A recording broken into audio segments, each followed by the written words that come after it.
Yo, who's mine?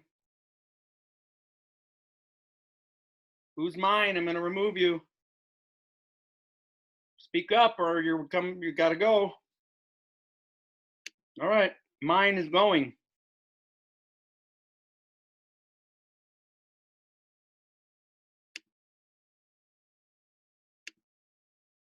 Mine, last chance, whoever is M-I-N-E. No? Okay.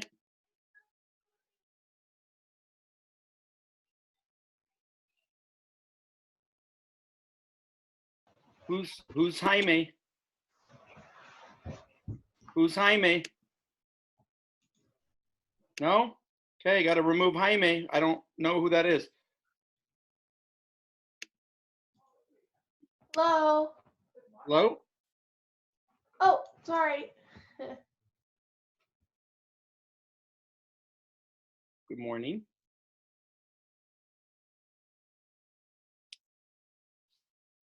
Let me pin my video here. Okay, so let's see. I have a problem up for you guys.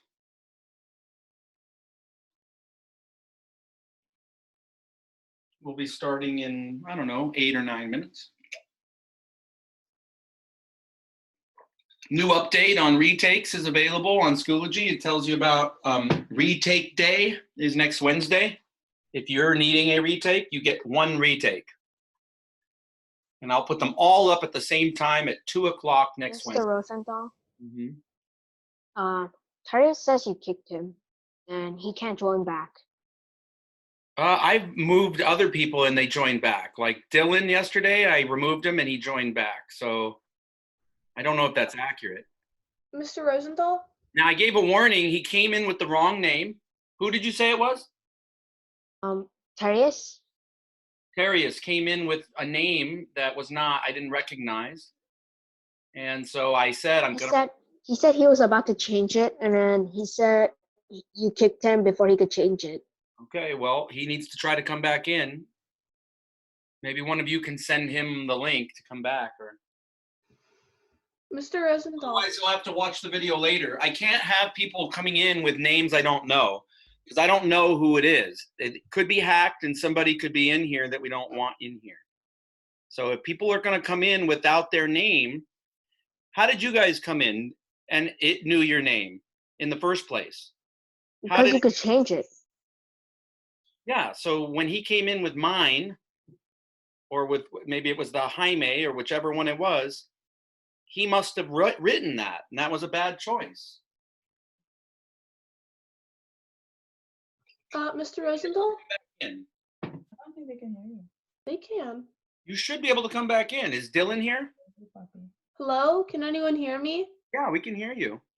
Yeah. Mr. Rosenthal, do we have next week off, or? No, next week is not off, but Friday of next week is off. That starts spring break. Okay. There's a new update on Schoology. It says that next Wednesday is retake day. You can pick one retake for those who need a retake. It's not, I don't want everybody retaking a test. Only for those who are going to retake a test. All of them will be available at one time, Wednesday at 2 o'clock, actually 1:50. And it'll be the same way that we took the Chapter 8 test. It'll be due at 3:30. So you get from 2 to 3:30 to submit whichever retake. And you won't submit it under, there's no assignment that you could put it under. So it's just, you message me the upload of your test. Hopefully I don't get so many that I can't grade them all.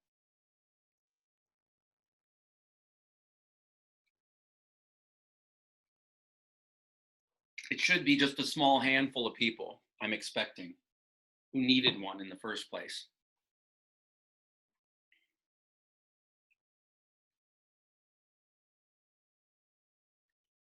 Let me know if Terius can't get in. I mean, he should be able to get back in. Is somebody helping him to get back in? Yeah, we are, but then he says he can't get back in. But is Dylan here yet? Echo. Dylan, are you here? No? Have I removed anybody before and then they had to come back in? Who has experience being removed? Hello. Hello?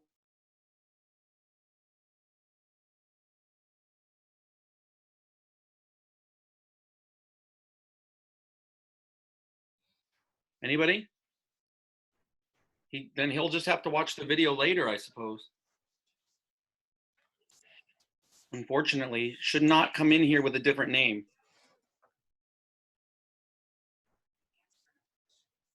Don't Can I like go Lane? Jasper. Got to change it. Back to Jasper, please. Wait, how do you get background images in Hi. Zoom? Hi, Mr. Rosenthal.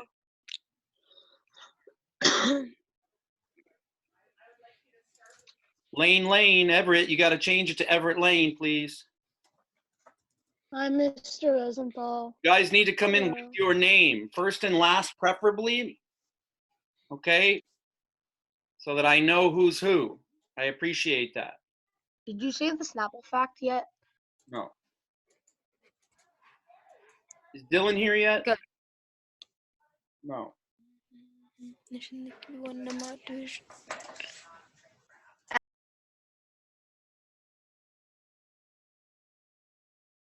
What lesson are we doing today? We're gonna, even though I gave the assignment for 9-1, we skipped example 4, so I'm starting with that as a warm-up. So we'll do a short finishing, polishing of 9-1, and we'll go on to 9-2.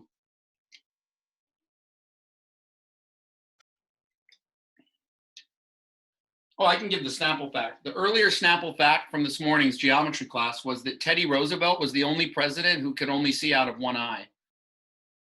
One of my teachers Oh. was related to Teddy Roosevelt. Say again? One of my teachers was related to Teddy Roosevelt. Ah. Okay, and then this Snapple fact is the largest fish is the whale shark. It can be over 50 feet long and weigh 2 tons. Isn't it a mammal? Whale shark is a fish.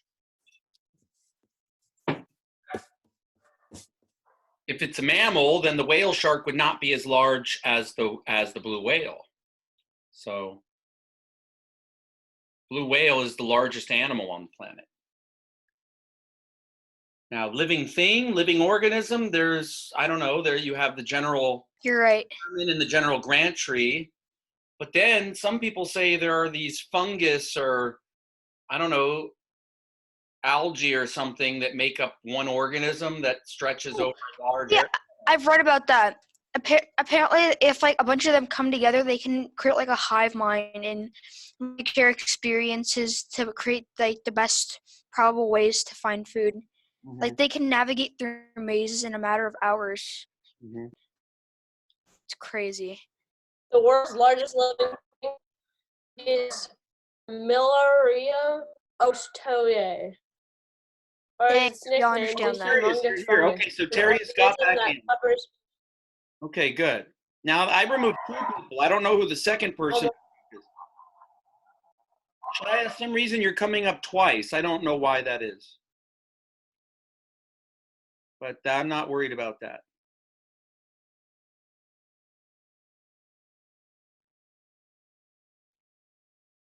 Okay, everybody looks good. I really wanted to get all participants. I'm getting several people that are just watching the videos later. It's not as good. You don't get to ask questions. But I know that some students in class don't ask questions because they don't need to. They just kind of observe and they're learning just fine. So I guess that's okay. I think those students Hey, don't Mr. get Rosenthal. the live experience. Mr. Rosenthal. Mhm. Is this chapter 9-1 or 9-2?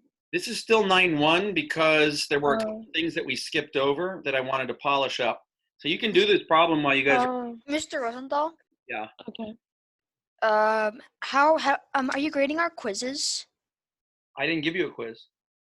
Our chapter 8 quizzes? It's not a quiz, it's a test. No, but there was a quiz before we left. Oh yeah, so okay, so here it is 10 o'clock. I'll start with updates. First thing is the grading. Listen, folks, I expected to get to some of the grades this week. It's been really rough. So grading is going to be delayed. So you just need to be patient. Anything that you took, I have it with me. It's not lost. I will be grading, but I might be grading all the way through spring break. Okay, so your 10-week grade is probably going to be whatever it is right now, and not to worry because that's not a permanent transcript grade. Only the 20-week is. Okay, so don't worry about the grades. I will get them, but just expect a delay on grades coming in, including the test you just took, Chapter 8 Zoom test. Including that, the quiz that you took, expect a delay on that. Homework, I'm going to try to do first to get all the homework updated in there. So when you start seeing homework being put in as a grade, you know I'm starting to get to the grading. The rest of today, I have meetings all day. And then there's the retakes. Your update this morning was on retakes. Next Wednesday is going to be retake day. This is not for everybody to just, oh, let me retake a test. No, it's for only those who were intending to retake something, okay? This is not going to be a makeup for if you missed the Zoom test yesterday. If you missed that, that's a different thing. I haven't decided when we're going to do that. It might be after spring break, okay? Because we're running out of time to do it. If I can find a way to squeeze you in on a Tuesday or a Thursday, maybe, but I know you have Mr. Sanders that day. So I don't know, is there a good time on Thursday to do anything, or are you guys booked up on Thursdays? We have Mr. Sanders on After After 12:30, we're free. On Thursday? Yeah. Yeah. So maybe then I'm looking at the Chapter 8 Zoom makeup for anybody that missed it or submitted way late. I'll probably then have Thursday be that makeup day for that. Okay? So look for that. I did not put that in the updates, but now that you guys are telling me that Thursday is a time you can do that, then that will probably work. Mr. Wait, Osborne, what time are you going to be allowed to do the retakes on Wednesday? That one is going to be 2 o'clock, but again, the test will be available. I'll put all of the retakes in the Zoom test folder. You will pick one of them, and you can only do one. All right? Is Tanya in this chat room? Also, will you ever close the retake folder if like someone's been working on it midway? Well, don't you guys, when you open them up, aren't you opening up the PDF? I guess I'll just remove them after the 90 minutes. So let's say 2 o'clock is the official start time. You will have access to the retake at 1:50. And then I'll give you from 2 to 3:30 to submit. So anything submitted after 3:30 will not be counted. And there's no assignment in Schoology that says retake. So there's nowhere to submit it. That means you have to message me that one. Okay, so you go into messages, you're going to message your teacher, right? And you upload it there. Any questions about retake day next Wednesday at 2 o'clock? You guys don't have anything 2 o'clock on Wednesday, right? Oh, we don't. Okay, good. So that's retake. I have a question. So I finished at 11:26, but I had to like scan the papers I have a soccer game. onto the computer, and I had to make PDFs, and then Hold on 1 second, 1 second. Jonathan, I'm going to remove you from the meeting. Yes, thank you. Take that down and keep it down. Okay, go ahead. so I finished the test at 11:26, so I wasn't late. But then I had to scan all the papers on my printer. If you're a few minutes late, I'm going to let it go the first time. Okay. If people that are, more than 5 minutes late, then that's too much. I was 6 minutes late, and Well, I'll take that. That's close enough. okay. Okay. It was my fault. No worries. No, that's fine. What I'm looking for is I don't want you to have enough time to send everything to another student. That's what I'm looking for. So I have a couple students in my geometry that submitted 40 minutes late. Well, that's enough time for somebody to take it for them, take a picture, send it. Then that person has time to copy all the work down and all that stuff. If you're having that much time, then it becomes invalid. But a few minutes over, 6 minutes over, I'm okay with that. Okay, thank you. All right. Next time, try to get it in on time if you can. That's fine. I'm going to be as flexible as I can with you guys. I know these are tough times. All right. Okay. So that's retake day, delayed grading, 10-week grade. Next Friday is off and then the whole next week after that is off. But next Monday we're on. So Yay! continue with chapter 9, and let's get moving here. All next Can week you is explain off? this? All next week is because it's spring break. Next week is not spring break. Oh. Next Friday is the beginning of the break. Oh, okay. So we're on Monday through Thursday next week. Thursday will be the last day. So that Zoom retake, the Zoom test makeup for chapter 8 is Thursday. And that would be the last thing you do for me until we come back from break. Okay, let's take a look at this problem and try to remember what we were talking about with function notation. Mariah spent $22.50 downloading songs to her digital music player from an online music store for 90 cents each. So it looks like she's spending 90 cents a song. So I'm just going to write some things down here. Okay, what would X be? No songs. Number of songs. And she's going to pay 90 cents for each one. Okay? Now, that's going to add up to $22.50. I could solve that right now to find out how many songs that she has. Okay, so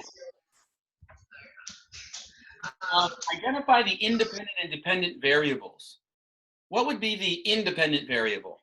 The cost of the song or the number of 90. songs. X is independent.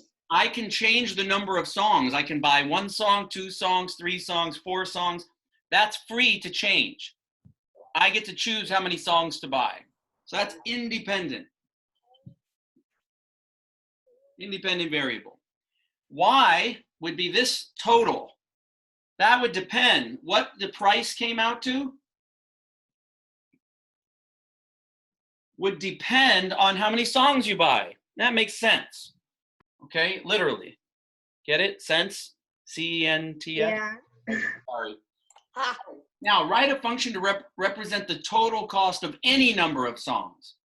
So I would say function notation, instead of y, we're going to use f of x. You remember what that means? Does that mean f times x? No, a function. No, function of X. A function of x. So that means the y value is going to depend on how many songs you buy. That's what this is saying. And that's equal to this part here. There's your function. Okay? So the f of x represents the total cost. And it will come out to a value. F of x is worth something. It's worth whatever y is. In this case, it's $22.50. Okay? All right. What's the slope? The 90, 190. Yeah, how does your cost change over time, over the amount of songs you buy? It Yeah. changes by 90 cents each song you buy. So the slope is 0.90. Okay? All right. Use the function to determine the number of songs that Mariah downloads. Okay. Once they tell me whether, you guys got to mute whoever's in the background there. Guys, somebody's got to mute their mic. That's John needs to mute. Sounds like a parent maybe in the background. We got to mute that. Yeah, that's John.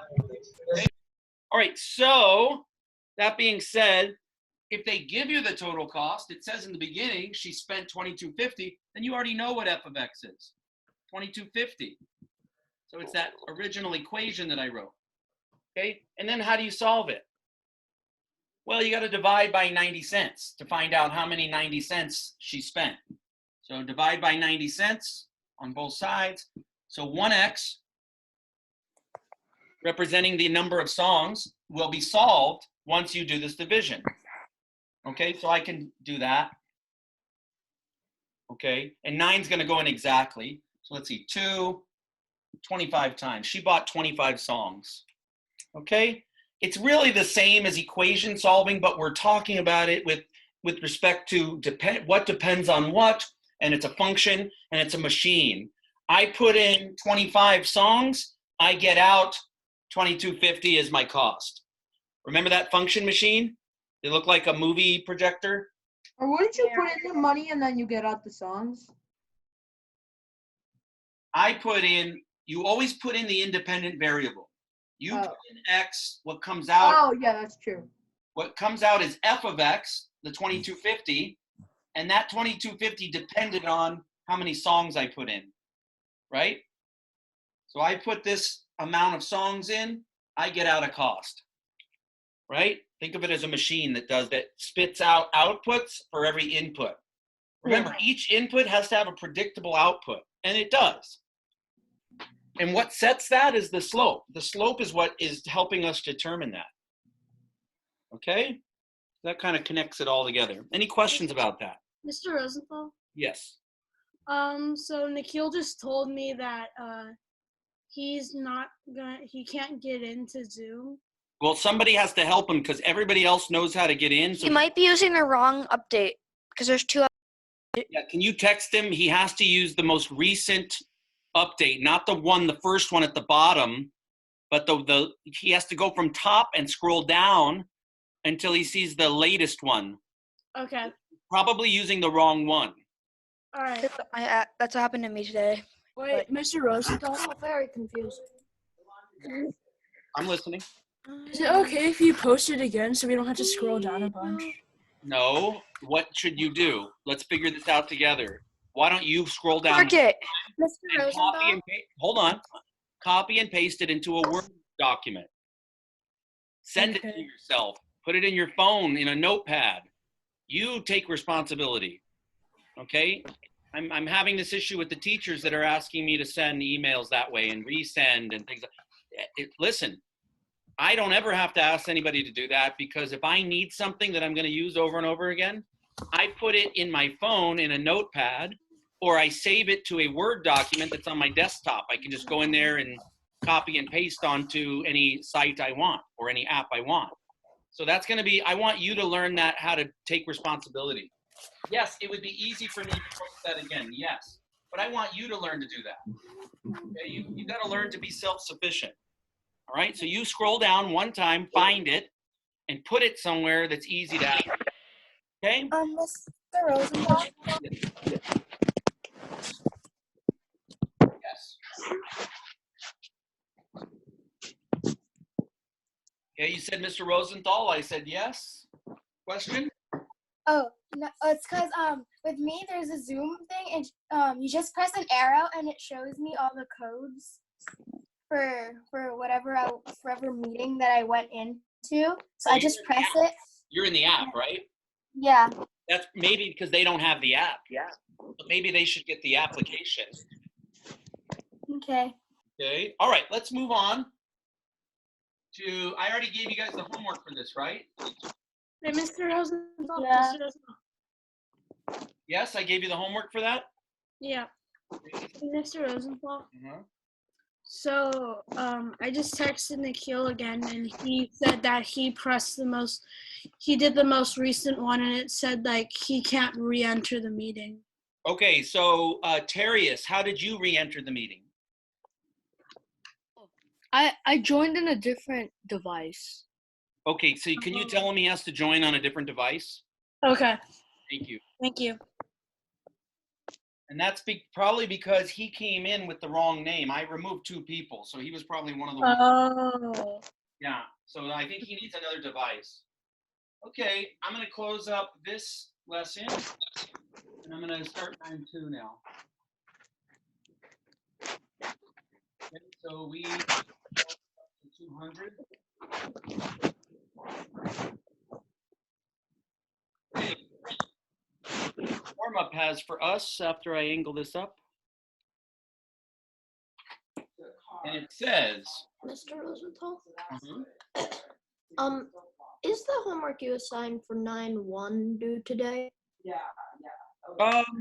You know what I'm going to do is whatever homework, whenever I start to grade, when I start to grade, if you've turned it in, you got it. And if it's late, I'm not going to be so tough on you guys with late stuff.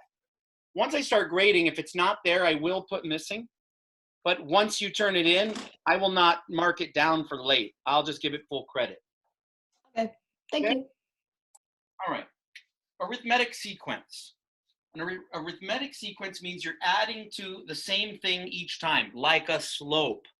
A slope gives you an arithmetic sequence. You're always adding the same thing every time or subtracting the same thing every time, generating new numbers. So how do I go from 36 to 33? What do I subtract? 3. 3. And if I keep doing that, I'll get new numbers. So if I keep subtracting 3, I'll get new numbers each time. Okay? So that's like a slope going down 3 each position. Okay? So first question. So a term is found by adding a constant value to the previous term. Consider the terms in this. Okay, we did that. A, what value was added to each term in the sequence? -3. -3 was added each time. Okay? And then in B, in the sequence, each number is assigned a term number. Copy and complete the table. Is the set of ordered pairs a function or not? So we want to complete a table. Here's what the table is going to look like. I'm not engaged. Term number. Well, if you keep standing there. But I'm not- Guys, I can hear you. Mute your mic. You guys should be arguing. Hello. Okay, so, what I want to do is this. I'm going to call the term n, and then the value of the term a sub n.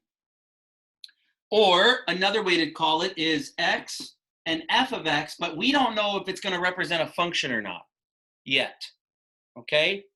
All right, so if I say term number 1, term number 2, term number 3, term number 4, right? Term number 1 was 36. What was term number 2, everybody? 33. 33. Okay. This represents a function, yes or no? Yes. It does, because every input has its own output. They're all predictable. Okay, if I put in a 3, I'm not going to get anything other than a 30. Right? Yes. Represents Variable next to n. the variable next to n? What do you mean? A sub n is how we say that. That's the value that you get when I say, okay, what's the value of term number 2? Oh, okay. You go here to term number 2, and you see with the input of 2, the output is that. That's what that is 33. Okay. Okay. Thank you. Okay. Now let's graph. Is it a function? Yes. And can you graph that? Go ahead and see if you can graph that. Graph the set of ordered pairs. Describe the relationship. Oh, look at what it wanted us to do. Complete that table. Graph the set of ordered pairs. Describe the relationship between term number and term shown in the graph. Okay, so first we need to complete this. Okay, we need to complete this. Term number. Term number 4 we already got. Term number 7, what should it be for term 7? Question mark. And then let me throw one at you. Can anybody find what term number 93 should be? For a challenge. How did we determine the question mark is 4? I'll give that to you. You don't know. Oh. So I know for 7, you guys might just count down by 3 each time to get it. But for 93, you're going to need a formula. Okay? I'm going to start putting up the graph.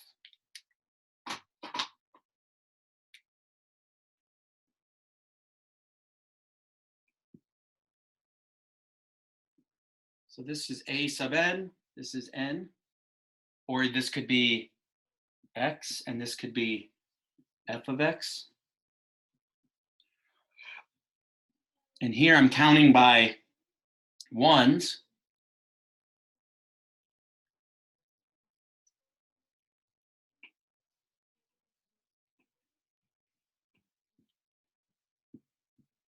There's 7. But over here, I'm going to need to count by something a lot more. So what should I count by over here?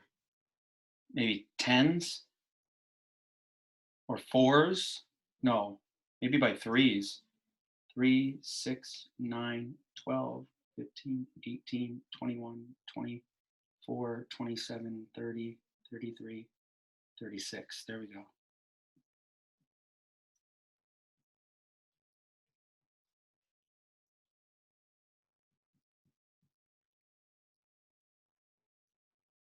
There we go. See how I counted by 3s here, counted by 1s here? That is going to affect the way that the graph looks. Will it ever become negative? They know to see. I'm one of their best. Okay. Why can it become negative? It can because this is not representing a real world problem where you can say, well, this cannot be negative or it can be. If it's temperature, if this represents temperatures, it could be negative. Okay, if it represents something else, like going back in time, it might not be. Okay, so that same thing, I hear that parent, we got to mute that parent. I don't know why we don't hear them. Okay. All right, so 136 is way up here. 233. There. 330. 427. Okay, what would you guys get for 7? 15. 18. 18. So what did you drop 3 to 24? Then you drop 3 again to 21. Then you drop 3 again to 18. What do you notice? This is linear. Okay. So that graph can show you predictability. So what happens at 5? I can follow this up to the line. And then where is that? I just look over here. And then I get my answer to 5. Input 5, get out 24. Input 6, I land here on the graph, which then lands me here at 21. Okay, so that's the connection to the graph, is it's a line. Okay, and what would it have been at 0 is a good question. 39. You'd have to go up 3, right? This would be 39. So it would hit here. That would be your y-intercept, would be 39. Okay, why do I want the y-intercept? Because then I can write a function that will help me answer this one. Did anybody get that answer for 93? Yeah. Okay, did you write a function rule to do that? But What would the function had- rule be? My answer here being f of x, I need to get it some way. So f of x had to be equal to, what would be my equation for getting it? 39 What's the slope? and What's the slope? -3. -3, right? That's what we determined. So negative 3x, and then our starting number is why we needed to find what about at 0, right? Is 39 plus 39. So this says if x is 1, watch what happens. Plug in a 1.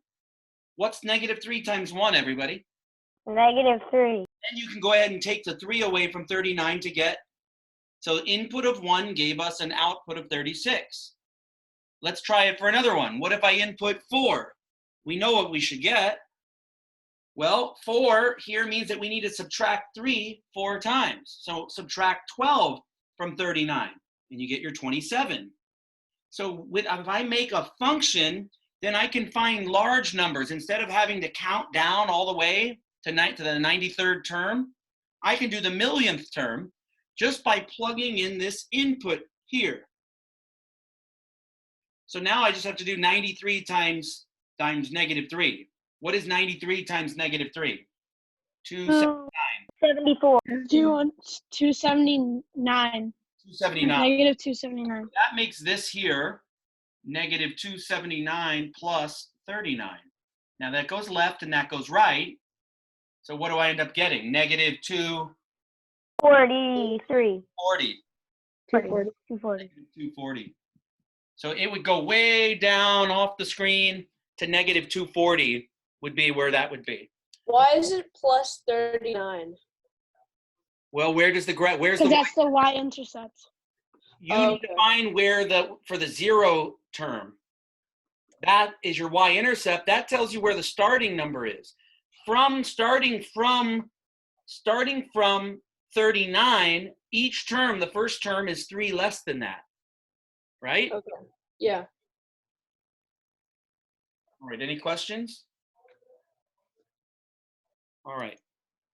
All right, so that's a good warm-up. That really helps you with understanding functions and how they're connected. That was a warm up. Yeah, and these are still warm-ups. These are extra things on top of what you.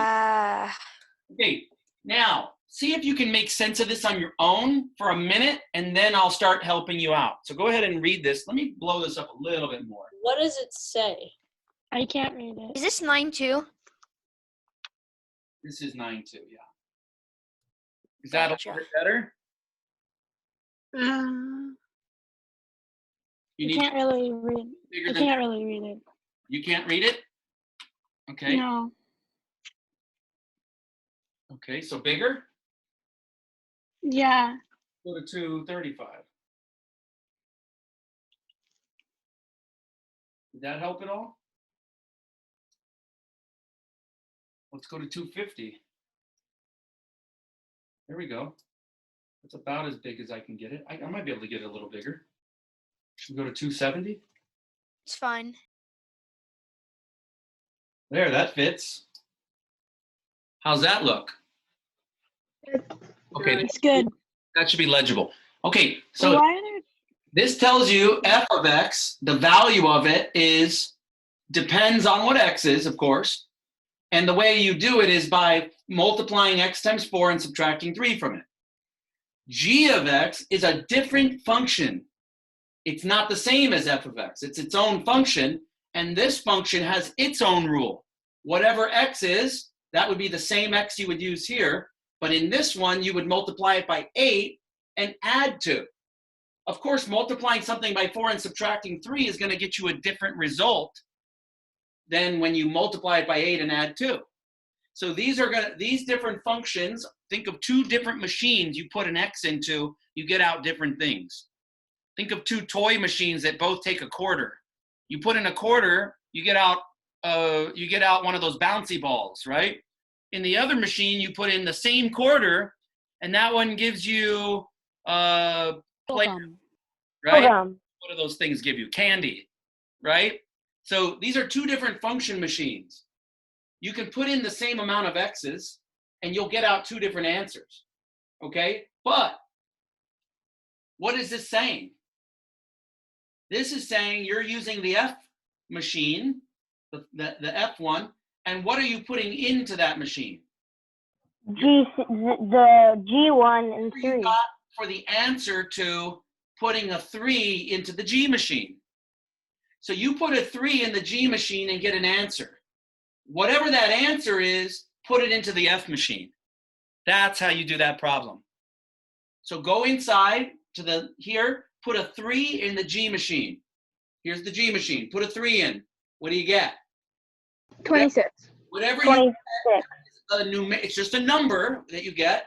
You will then put it into the F machine. So you're basically doing these problems inside out. You start on the inside, put the 3 in the G machine.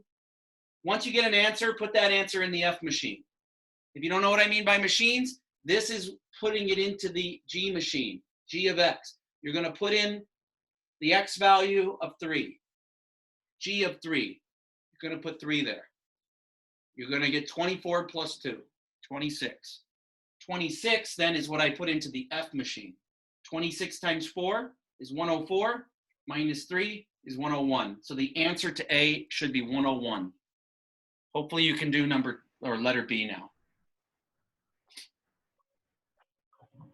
I wonder what would have happened if I did G of F of 3. You might, if you're done early, try that one and see if it came out to 101. So if I switched it around, what if I switched it around? G It doesn't. G of F of 3, does it come out to the same answer? No. Okay. No, it'll be different. It would be I different. think. Well, let's see. If I put in a 3 here, that's 12 minus 3 is 9. Put a 9 in here, 72 plus 2 is 74. Different answer.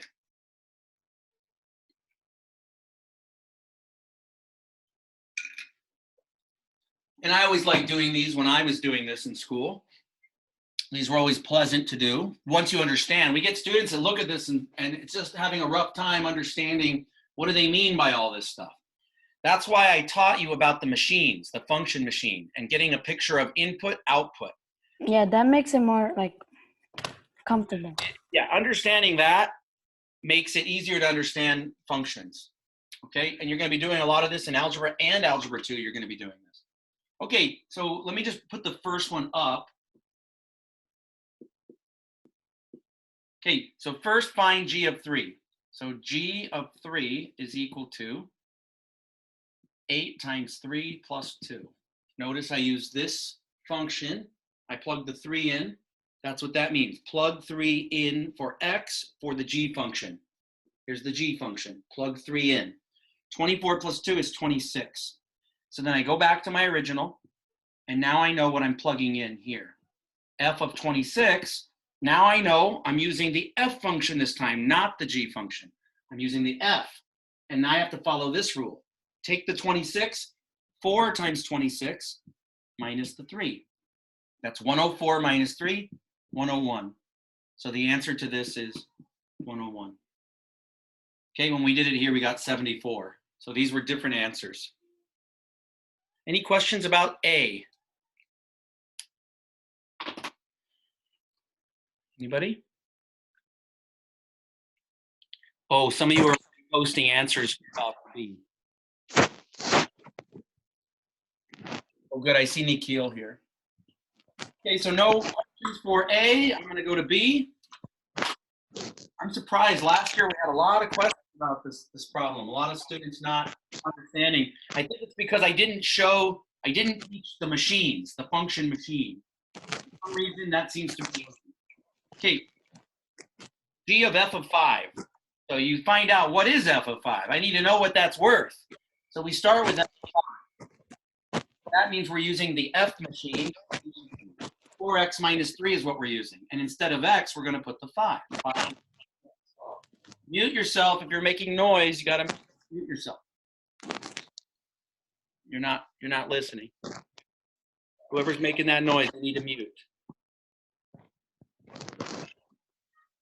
I can't see. Does anybody see who's There's a making? guy named Ethan. Ethan, can you please mute yourself? Okay. Ethan K. Okay, here we go. G of f of 5, which we already have, is 17. So it says g of 17. So now you're on the g machine. So in the g machine, you're following 8x plus 2. So 8 times 17 plus 2. Okay, so what is that? 34, 68, 136, 138? Yes. Okay, and there you have it. All right, any questions about that? I just found that it's easier. I mean, the number is bigger if you do the G first and then F. Like if you multiply, like if you first do the G machine, then do the F, then the number will get bigger than if you do the F first and then the G. Well, you have to do the F first. Yeah. Yeah, and you could see why though. The reason is because unless it's negative. This is going to be more right. This is, if x is positive, right? This is going to end up being, let's say x is 1. 4 times 1 is 4, minus 3 gets you back to 1. Anything bigger than 1, this is going to result in a bigger number. So f of x makes something grow. This one makes something grow even more. Any positive number grow even more. So by doing this first, makes it bigger typically, and then growing the bigger thing a lot is going to give you a certain result, okay? And then you're saying the other way, if I grow the thing first and then I grow the bigger amount by less, it comes out to less. Okay, that's a little complicated, but that's the case. Okay, oh, here's another one. So let's write what the machines are if you don't remember. and the machines are what I'm referring to are the functions. Before we go down to that, let's write what they are.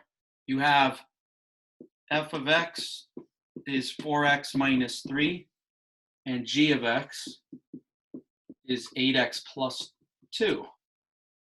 Now I can scroll down, and you will have them. And that's the last one. So g of f of g of negative 4. So you're going to use the g machine twice. You start inside out. You need to find out what this value is. Then you can find out what f of that value is. Then you can find out what g of that value is.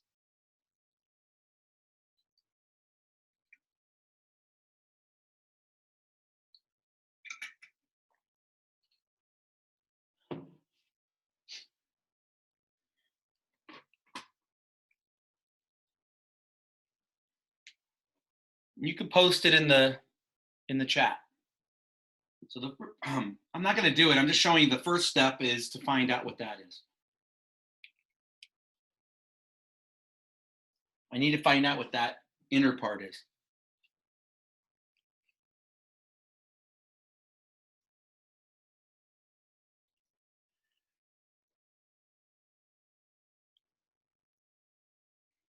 Yep.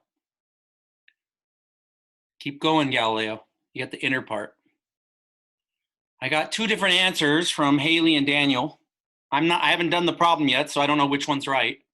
Even another one from Jeremy. I'm getting a bunch of different answers. So something's going wrong.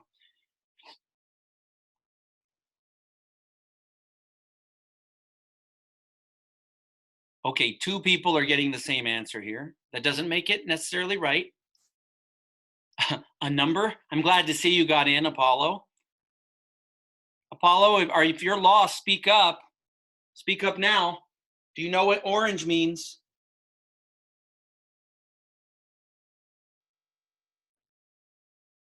Okay, that means that if you see this, notice that's an X. Doesn't this look the same as this, but instead of X, you see a number there? That means that on the other side of the equation, then this number replaces that X. So it's just 8 times negative 4.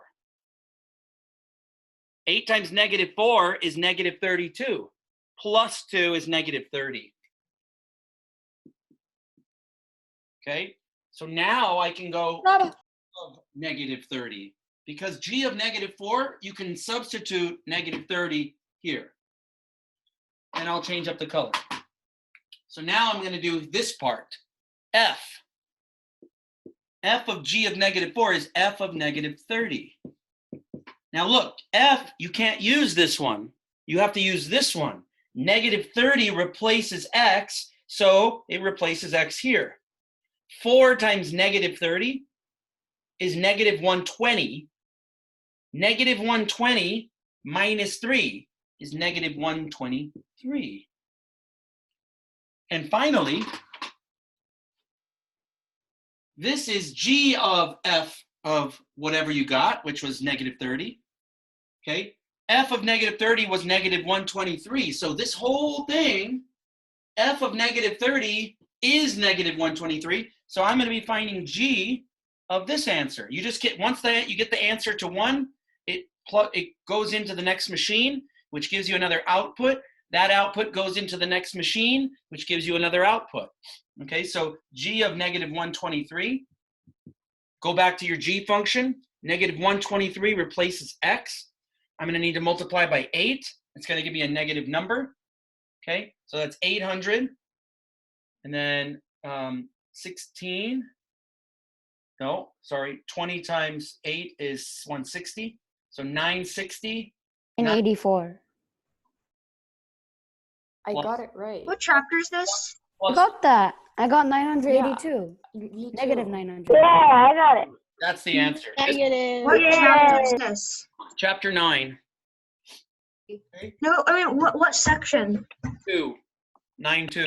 And this is the warm-up challenge section of that. So it's not part of the curriculum. It's Okay. added on to help you guys be ready for next year. Oh, this Mr. is fun. Rolando. This section is fun. Mr. Rolando, Yes? did we get homework from 9.1? You did, and check with your peers, have them text you. It was given. Oh. All right, moving along. Still warm up because you have not seen that opening part. So where it tells you this is what we're doing in 9-2. So this is all still bonus material. Okay, I got to take it down to, let's say, 250 to fit everything in the screen. Yes. Okay. Let's see what this one asks. List all of the different relations between the elements in set A, B, and 1, 2. Example, A can go to 1, B can go to 2. What's another way that this can be arranged? A can go to two, B can No, go don't say it out loud. Don't say it out loud. See if you can write them all on your paper. And then whoever puts the first one in on the screen, don't repeat that one. See if you can find a different one. So, yeah, I don't even know how you would input that in the chat.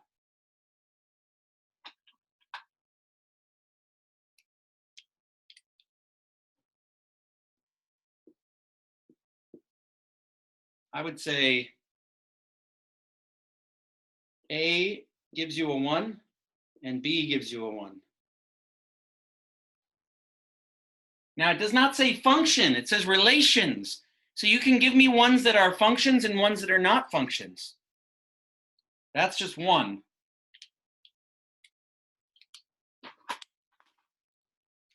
I'm going to start putting them up here. I can do A gives you a 2, B gives you a 2.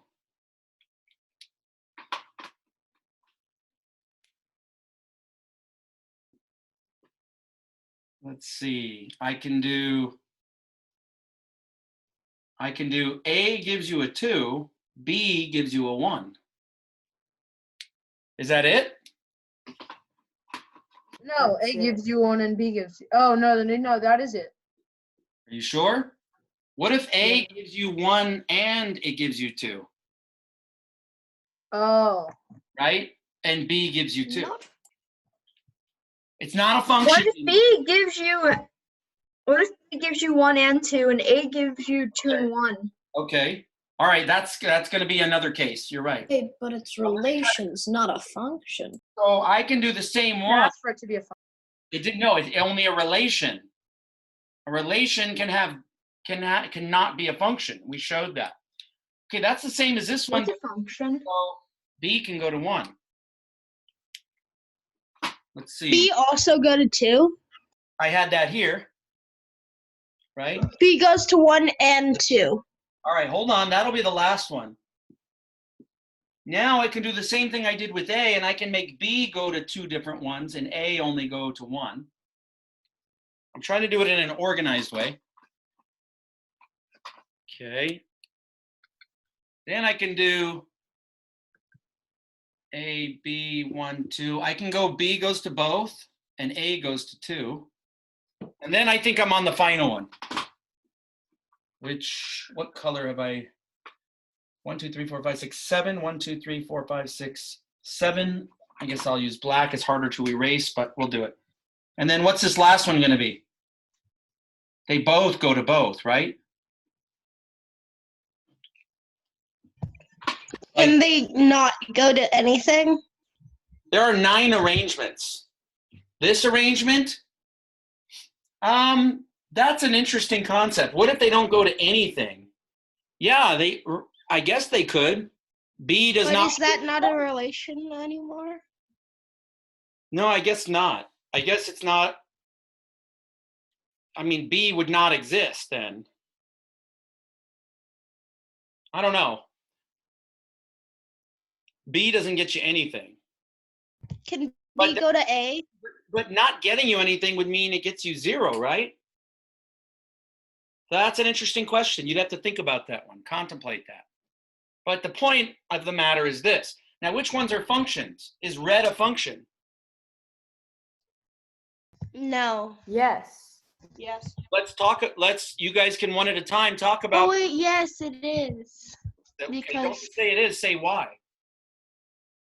It is because A gives you one answer. It's both of them only get one answer. Yeah, A. That's the same for the second one and the If you third put in one. an A, there's only one thing you can get is a 1. If you put in a B, there's only one thing you can get, but it's a 1, and it's okay. Is blue? Relation 4 is not a. Hold on, is blue a function? Yes. Yes. What about purple? Yes. Yes. What about green? No. No. Oh. Anytime you put in an input and there's 2 or more possible outputs, then it's not a function. Pink So all of the other ones are not. correct. That's right. All the functions. other ones are out of there, but they're all relations. They're all relations because they're coordinates. The first coordinate here is A1. This one coordinate is B1. This coordinate is A2. This coordinate is B2. This coordinate is A, comma 2. This one's B, comma 1. Okay, you have 3 coordinates here. One coordinate is A, comma 1. What's the next coordinate? A, comma 2. 2 And the and last then B, coordinate is comma B, 2. comma 2. B, comma 2. Right. And then here, A, comma 1, A, comma 2, A, B, comma 1, F2, B, comma 1. A, comma 1, B, comma 1, B, Comma comma 1, 2. B, comma 2. A, comma 2, B, comma 1, B, comma 2. A, comma 1, A, comma 2, B, comma 1, B, comma 2. B, comma 2. B, comma Mr. 2. Rosenthal? So those are relations because it's a set of ordered pairs. Become a 2. Yeah, Mr. somebody said Rosenthal? Mr. Rosenthal. B, comma. Could A give you B and B give you A? Ah, not in this set because this is the domain. That's the, and then the other ones. This is the domain, and this That's is the range. if it said A and B were in the range, then the answer would be yes. But the only possible answers from the range can only be 1 or 2. The only possible inputs can be A or B. So you are limited to these inputs, and you're limited to these outputs based on the domain and the range. Oh, thank you. Got it? Yeah. Great.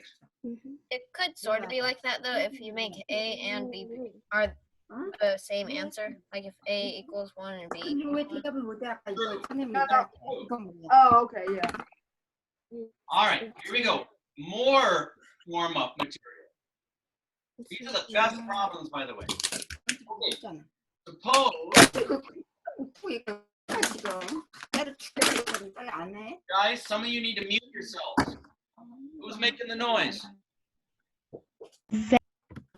Okay, then those people need to mute themselves. Okay, here we go. Suppose, I love supposing, suppose that a relation has exactly n elements in its domain.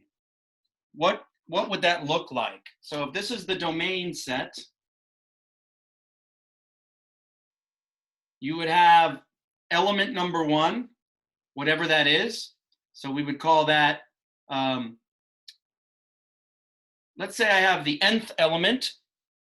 The element just before that was n minus 1, n minus 2, dot, dot, dot, all the way, all the possible elements up to the nth element. Okay? So let's say that was the 5th element. This would be the 4th element. This would be the 3rd element, the 2nd element, and the 1st element. We don't know what those elements are, and it doesn't mean that this element is 1 less in value than that one. This is just this element is the element that precedes the nth element. Okay, so there's n amount of elements in there. For each of the following conditions, is the relation sometimes, always, or never a function? Justify your answers. Okay, this might be interesting. The relation has exactly 1 element in its range. So is it possible for there to be n elements in its domain and have 1 element as the range? So the range just has 1 element. The element is A. The element is 1. Yes. Is it possible to have multiple elements here that lead to all the same solution? Yes. Yes. Yes, but it wouldn't be a function. Is it? Yes. Would be a because function. Yeah, There yeah. would be. It's a function. So let's give an example of multiple elements for the domain, Function. right? It's a function. And then just one answer for the range could be, let's say 1. Could they all go to 1? Yes. Yes, predictable, right? Yes. And it would still be a function and a relation. is it But if there are two, always, sometimes, or never though? always. Always, right? Always. Always, yeah. Always. Yeah. Okay, good. You guys are doing great. Okay, let's talk about the next one. The relation has exactly n elements in its range. Okay, so what if the range has the same number of elements? Well, then it's still possible and always true.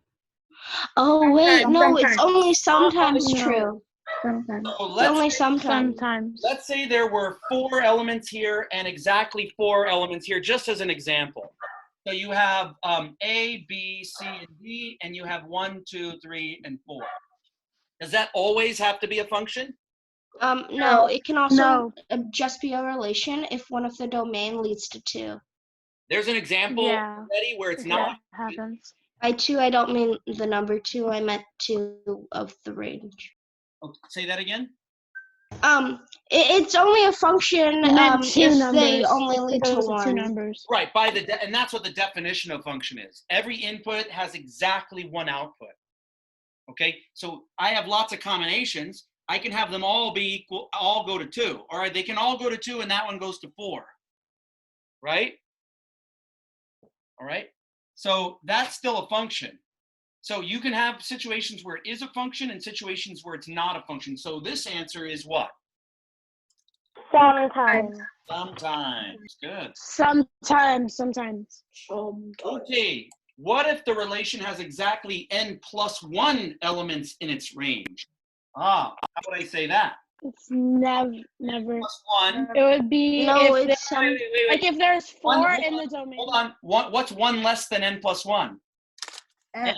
And then n-1, n-2, ... What does that mean? It means that if, let's say I have 3 domain values, A, B, and it means that one domain, that means I have 4 range values. I have 1 more range value than I do. So now what has to happen? It would have to, one of the domains has to go to 2 ranges, which is not a function. Whichever one this goes to. Let's try our hardest to keep it a function.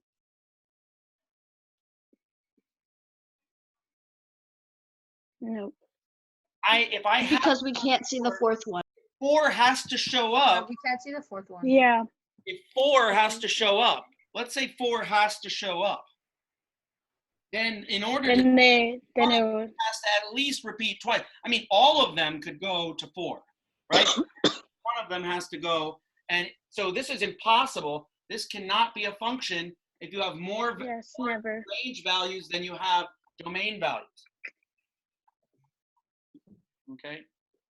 When I had exactly the same amount, then they could all go to their own. Okay? Yes. It's possible that they could all go to their own. All right?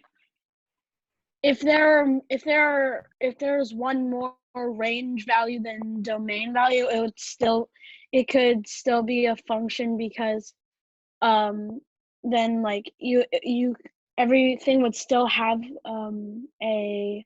their own y value. The domain value, if there's more elements in the domain than the range, it could be a function.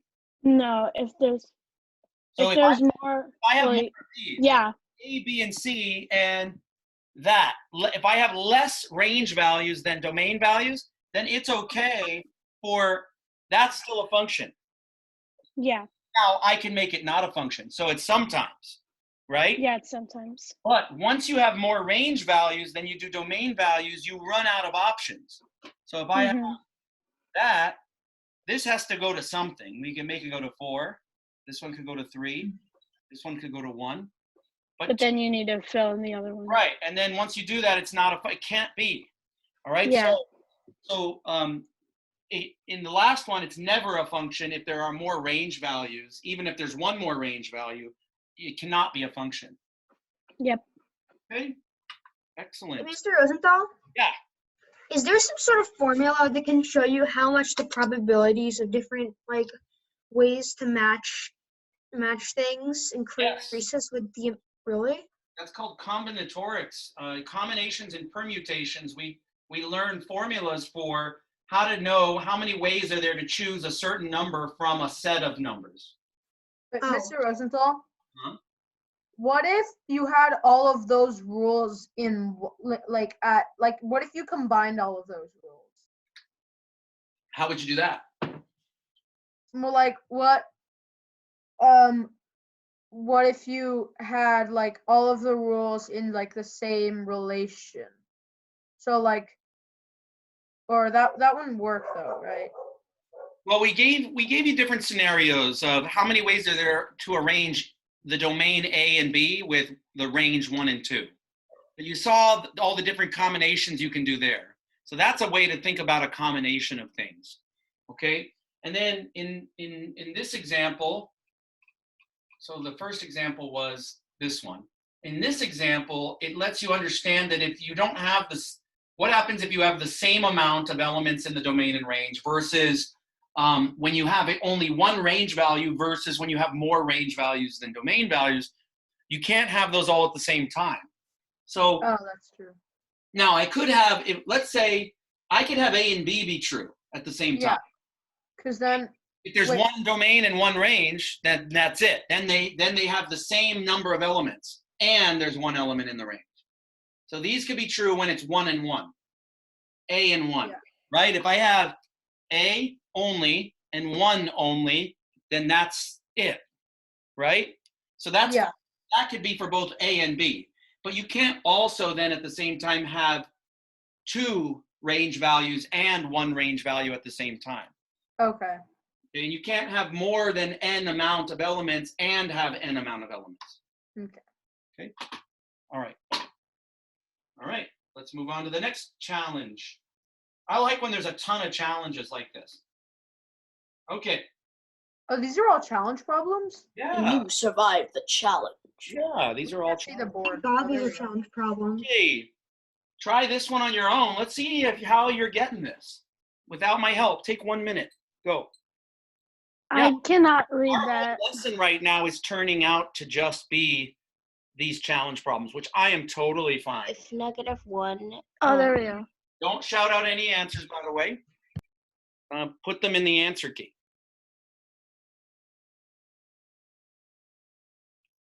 Oh, they want the equation. They want the function machine that will give you these values.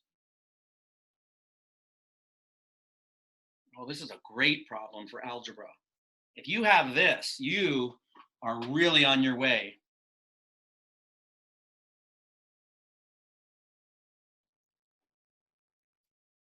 To mathematical greatness. Think of I'd be a great mathematician then. Think of the ordered pairs here. What was the input? What was the output? What was the input? What was the output? What equation would give you both of those inputs with those outputs?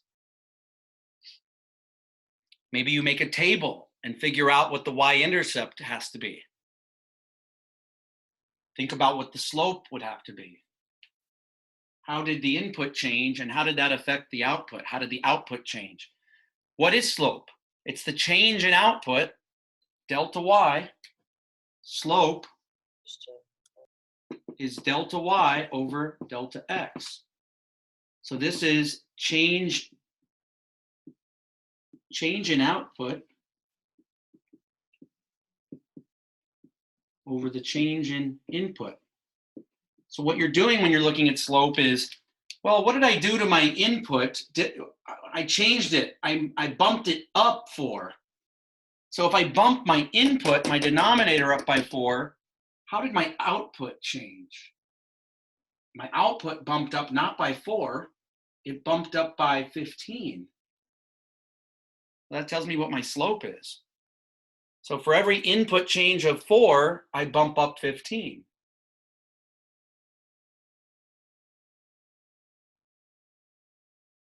Anybody have an equation for me? This is challenging. Nope. I'm still working on it. That's an alarm for something. Because it's Or 11. 11 o'clock. I know. So this will be the last problem we do. We'll go a little Can bit you write it? Because I can't see it. Here's what I'm going to do. I want you to represent this as coordinates. When the input is -1, your output is -7. For the next coordinate, when you input a 3, you get an 8. Can I find the slope? Change in output, -7 to 8. That was a jump. You do an x1 minus x2 and a y1 minus y2, and that's how you get the That's the slope slope. on this Yeah. one. Y2 minus y1 is 15. 3 Right, minus 1 is, this is my, but I look at it this way. My input jumped up by 4. So this is my slope, everybody. 3.75. Okay? So if I know this, if I know that, and I'm going to make this a function, so y is really going to be f of x, but I don't need to worry about that now. Take either one of these coordinates. This is an x, that's an input, that's an output, right? Here's that input, here's the output, right? So the output is 8 when the input is 3 times the slope of 15 over 4. And can I find out what b is? Yes, go ahead and solve for b. Can you guys solve this equation? We've just come off of equation solving. Solve that equation. Now you folks are doing algebra. If you do this, you are doing algebra. What is this? 45 over 4 plus b. What is 45 over 4? It's 11 and a quarter. What if I subtract 11 and a quarter on both sides?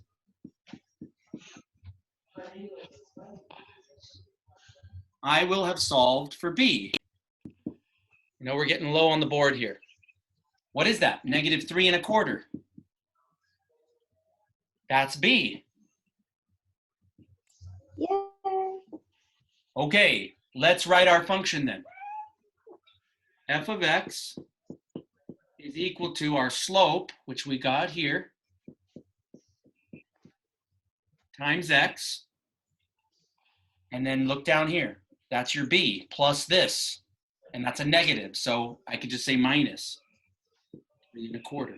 M and B are equal to each other. Here it is. You have a function rule now. So it's You f of have to x put it in brackets. equals 15/4 x minus 3 1/4. That's it. M and B are equal to each other. No, they're not. This is -13 over 4. That's Well, one of 15 over 4. This is -13. This is -13 over 4. They're close, but no. There's my linear equation in function notation. Okay. I don't understand it exactly. I don't understand how you went from the equation to -3 1/4. Like from Here? A equals 15 over 4 times 3 plus b. Okay. To, All right. Perfect. Thank you for telling me what spot. When you multiply 15 over 4 times 3, you get 45 over 4. 45 over 4 is a mixed number. 4 goes into 44 11 times with 1 left over, right? So 11 and a quarter. So if this is 11 and a quarter and I want to solve for the variable b, subtract 11 and a quarter on both sides. oh. Getting rid of it here leaves you just b. When I subtract 11 and a quarter from 8, I get -3 and a quarter, which is my y-intercept. I can just throw onto my equation. Oh, okay. Yeah, now I get it. Great. Remember, Wait, how did you get the first this is black one? challenge material that is not in your normal curriculum. So this is to challenge you and to try to transition you more towards algebra. Okay, so you're not being tested on this. So don't panic if this is really, if you're feeling this is heavy and too much. Don't panic on it, okay? Wait, how did you get the first black? That being said, you guys are dismissed. You're messing wrong, though. Okay, and Let's see. Wait, how did you get him? Thank you. Thank you, Mr. Rosenthal. Thank you. You guys are Thank you, Mr. Rosenthal. okay. Mr. Rosenthal, have an Thank awesome you. Thank you. Got it. Rosenthal. Bye. Bye. Rosenthal. Bye. Weekend, Office hours Monday, started. we're reconvening on Monday. Bye. Mr. Rosenthal, Yes. your office hour started? Yes. Okay. So first question,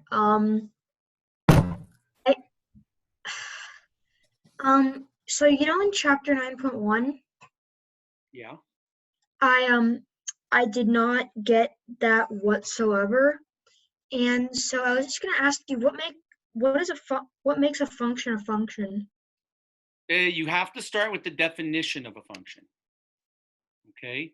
So the definition of a function is going to be a relation. So you got to know what a relation is. It's a set of ordered pairs. All right. And give me 1 second. I have to put something up here for a student. You know what a relation is? And Okay. So you know what a relation is? no. They're basically a set of ordered pairs. It could just be one ordered pair. And in an ordered pair, you have, let's say it's a coordinate 1, 1, 7. Well, on a graph,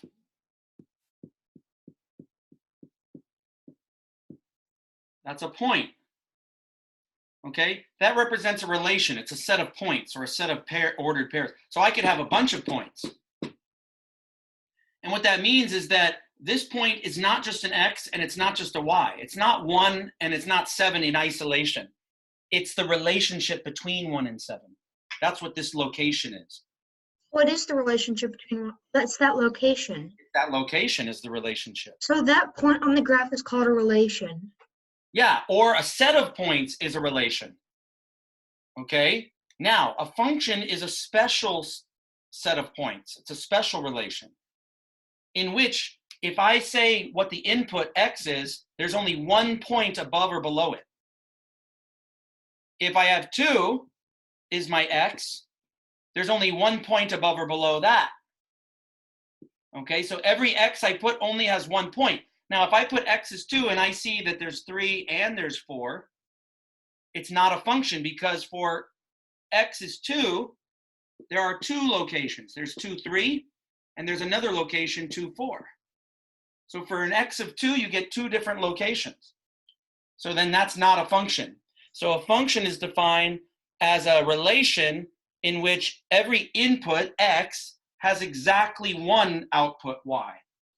And so this one. So is it sort of like that shape thing where as it goes up, it always moves to the side of it? As you move to the right or left, then. Yeah. Oh wait, if you move to 2, there's only one point up or down from 2 that exists in the relation. Okay, so basically a relation is just a point on a graph, like a graph where like 2 different coordinates meet, and a function is a point on a graph where nothing exists above, below, or below it. No, it's a point or a set of points. It doesn't have to, it's usually not represented as a single point. It's usually a whole bunch of points. Often it's a bunch of points that form a pattern, okay? So like a line, there's an infinite amount of points, but every point, if I want to get to another point on the line, I have to move over because then there is not going to be another point above or below. In order to get to another point, you're going to have to move over and up. Okay. And by doing that, you're getting a slope. If I move over and up the same amount every time, I always end up back on the line. Okay, if I move up, over, I always end up on the line. And that's what the slope does for us. It allows us to change by the same amount every time. And that's what gives a linear pattern, a linear function. Okay, next. In your lesson, it says function. This is a function because each domain value is paired with exactly on range value. Yeah, and domain is from the X's and range is from the Y's, right? Yeah. Okay, so that's what we said. Every x value has only one y value. So if x is 2, then the y that you go up or down to get to the y, remember y is up and down, when x is 2, there can only be one point along that vertical line, right? So that's what that is saying. For every domain value, there's only one range value, is restating basically the definition of a function. Okay? Okay. And what? Mr. and it says- Rosenthal? Huh? Oh, sorry, never mind. Everett, go first. It's Sorry. fine. No, I can ask it after. It's fine. Okay then. So delta. So when you're solving for the slope, delta x, the change in input, is it from the greatest input to the lowest input in It doesn't matter. a domain? It doesn't matter. Because the slope of a line is constant from between any 2 points. So no matter where A is, no matter where B is along that line, the change will be the same. So let's take point C. Yeah. Let's say this is +4, and then this one is +4, right? Then this change is 4/4, and so the slope is 1. Here, if I go up 2, and I go to that point, +2, then 2/2 is still 1. If I go up 1/2, and I go over 1/2, 1/2 over 1/2 is 1. So the slope. Yeah, so it doesn't matter which point you go from to any other point along a line, the slope is constant. It's also referred to as the constant rate of change. Yeah. Constant rate of change. Cause like I got cause like I just like I remembered how in the last one the slope was 3 3/4, but when you put it in as an improper fraction, I got confused that the numerator was delta y, but it was really just the slope. Yeah, 15/4 is the slope for that. Did you do that? Mm-hmm. Is that what you were doing to find the change? Yeah. I don't do that, but you're more than welcome to do that. I do. Wait, hold on. At it. I say, oh, plus. Oh, I did the graph. I did +15. Yeah, I did that one. I didn't do the other one. +4. Okay. Yeah. That's more intuitive. If you follow the. Yeah, I did that one. One thing that I see students do in algebra is they might do 8 minus -7, and then they'll do -1 minus 3. What's the problem with that? It's y2 minus y1, but this one you did x1 minus x2. That gives you the same absolute value, but it gives you the opposite answer. But it's not gonna. So you have to stay consistent. You can either do x1 minus y1, y1 minus y2 over x1 minus x2, or you can flip them, but you can't flip one and not the other. It has to be consistent. You can't go from point A to B when you're talking about inputs, and then as a result, you're going from B back to A is the results. That's just not how it moved. Mm-hmm. You're moving from A to B, or you're moving from B to A. But you're not partially moving from A to B, and then the other one's partially moving from B to A. Yep. Okay. Okay. Thank you, Mr. Rosenthal. Right. Everett? Okay. So, next thing is example 1 in 9.1. It says determine whether each relationship is a function, and it lists a bunch of coordinates. How would you determine that? Wait, which one? 9.1, example number 1. I gotta open that up.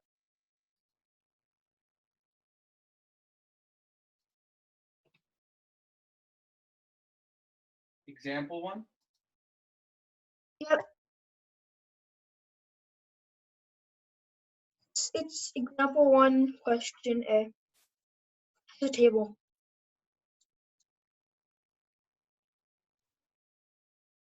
There we go. So for example A, how would you do that?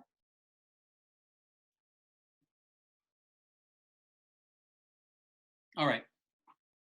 Determine whether the relation is a function. Well, start looking at the x values. Okay, a value of 54 for an x gets you two different outputs. This 54 gives you an output of 112. However, 54 also gives you an output of 123. If a function says that for each domain value of, let's say, 54, there has to be exactly one and only one range value. Well, I see that that domain value of 54 gave me two different values for the range. Okay? Yeah. So that violates what a function is. A function can only have one answer as an output in a relation. So here's what I'm getting. If you, as you're looking down this, the only rule is that if you find the same, like for example, if you have three sets of coordinates, 1, 2, 1, 5, 3, and 1, 4. Yeah. That would violate the rules of a function. Correct. The one is used twice.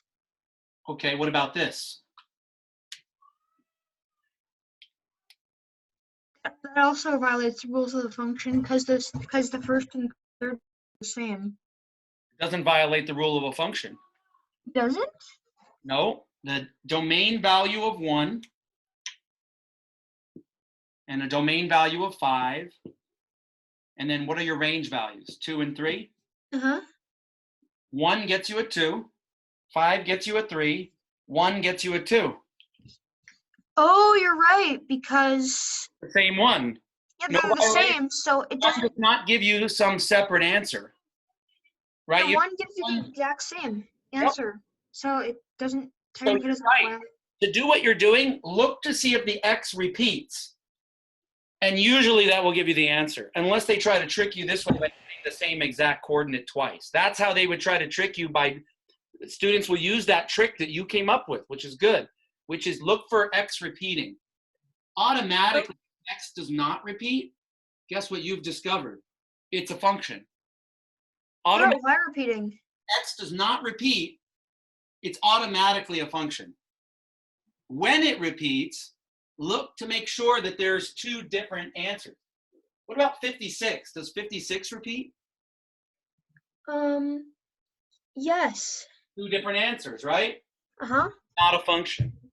But be careful. Okay, how about here? 5, 6, 7, 8. No repeats, it's a function. Okay? For D, 1, there's 2 1s and there's different answers. Yep, not a function. That's it? That's it. That's surprisingly easy.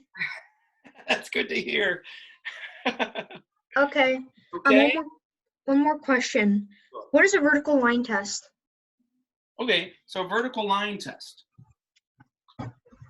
Let's take a look at this example where there was a repeat and different answers. When you graph these, what's going to happen? It should be like a straight line. Not necessarily. 1, 2 is here. Okay. 5, 3 is here. 1, 4 is here. We know that this is not a function, right? Because the 1 repeats and it gives you different answers, right? Where does that show up here? Which 2 points are showing the problem? Let's call this A, B, and C. So here's A, here's B, and here's C. Which 2 points are a problem? C and A. C and A. And where are they on the graph? They're right above each other. Ah, they're vertical. So if I were to take my pencil and run that vertically along my paper, if it touches 2 points at the same time, I have failed the vertical line test. Okay, so you're saying if there's any points that are above each other, it violates the rules of a function. Yep. So if you scroll down on your screen a bit, you'll see there's a graph. Yep. Yeah. So, you see, No point above or below. This point, no point above or below. no. Point, no point above or below. This point, no point above or below. This point, there's a point below. Yeah. Fails the vertical line test. So it's just, does it have to be a vertical line? Yes. Can it be a horizontal line? No. Because a horizontal line would be what? Let's do this. Watch this. Let's say I have. Oh, it violates. I have 3, 3, 3. What if C was not there? What if C was at 3, 3? Then there's a horizontal line, but an input. Now do this. 1, 3. 1, 3, and 5 are my domain values. Mm-hmm. My range values are 2 and 3 only. Okay. 1 goes to a 2, 5 goes to a 3, 3 goes to a 3. That's a function. But for each one of these, there's exactly one answer. For 3, there's one answer. For 5, there's one answer. It's okay that they have the same answer. But how does that work? By the definition of a function. Got to go back to the definition. As soon as you get confused, go right back to the definition. Does each input go to exactly one output? Does this input go to an output? Yes. Yes. Do you see that input again going to a different output? No. Here's an input. Does it go to one output here? 3. Uh-huh. Does this input of 5 go to some other output? No. No. Here's a 3 as an input. It goes to an output. It does not go to some other output. So one of the things I described in the first lesson on functions is a way to test it also is predictability. If I put a 1 into my function machine, is there any other answer I could get out of the machine other than 2? No. If I put a 5 in, I can only get out a 3. If I put a 3 in, I can only get out a 3. Why? Why? Because why can you only get that number? You have to think very hard now about what the definition of a function is. The definition of a function is that for each input, you can only have one output for that input. There's nothing that says it can't have the same output as some other input. But it's like the function machine is already programmed to spit out a specific set of numbers. If I'm 18, can I vote? Yeah. Okay. So let's say voting is V. So if I'm 18, my output is I can vote. Mm-hmm. If I'm 19, can I also vote? Yeah. That's a function. It's predictable. If I'm 25, can I vote? Yeah. Yeah, even though those all have the same output,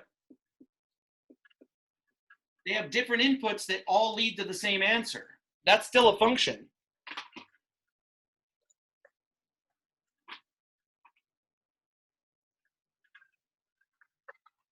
So